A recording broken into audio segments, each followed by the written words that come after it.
Today Alejandro and I played tennis. He usually beats me, but this afternoon I was up 3-0. I've been experimenting with this technique where I just listen to the ball instead of trying to hit it hard. It yields surprisingly good results. But it always breaks down at some point, and then I have this jerk imaginary coach yelling from the sidelines, "Listen to the ball better! Stop stressing out!" which is very stressful. That happened today as Alejandro steadily began coming back until we were 4-4, then 5-4, then 6-4, his match. I felt frustrated with myself and that stupid focusing technique. What was the point of focus if it didn't work? In W. Timothy Galway's Inner Game of Tennis, Galway recalls the minutes before a tournament match against a better player. Rather than focus on beating the odds, he asked himself what he wanted on the court, a question I don't think I've asked myself. More than destroying Alejandro in a match, I would love to triumph against my need to be better, to feel compassion for myself when I miss a point rather than disgust, to play with and for myself rather than trying to hit Alejandro's balls back while trying to win an inner debate about whether or not I'm succeeding.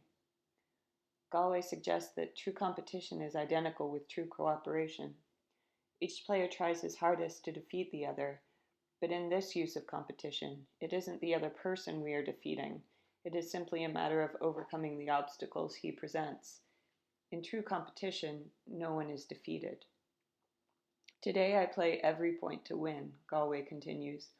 I don't worry about winning or losing the match, but whether or not I'm making the maximum effort during every point, because I realize that is where the true value lies. When I'm concerned only with winning the match, I'm caring about something that I can't wholly control. When one is emotionally attached to results that he can't control, he tends to become anxious and then try too hard. But one can control the effort he puts into winning. One can always do the best he can at any given moment.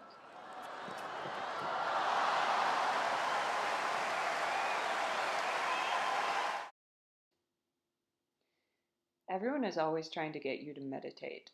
I love long walks and a glass of wine on the porch, but I despise sitting on a pillow with my eyes closed.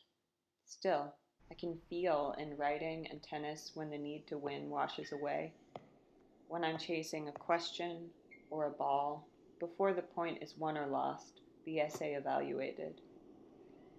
Alejandro plays at a 3.5 level.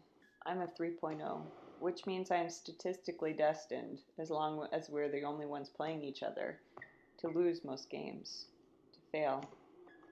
But if I could get out of this quarantine business learning how to lose a tennis game without losing a sense of self-worth, I will have won the Wimbledon of an egotism that's always hounded me. What are you going to do? I'm an Aries, and so is he. Last but not least, a note from my favorite etymology book, Joseph T. Shipley's Dictionary of Word Origins, on the origins of the word win. At first, win meant merely to struggle, but since stories are usually told by or about the winner, it came to mean to struggle successfully. But the story goes back to a common Teutonic one, to desire, and therefore later to strive, from Sanskrit van, to ask.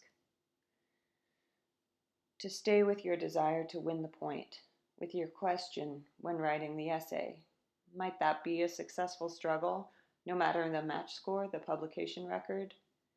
Tucked into Shipley's explanation is the truth that although winners tell the story, it is not the only story, nor is it the sole form of victory.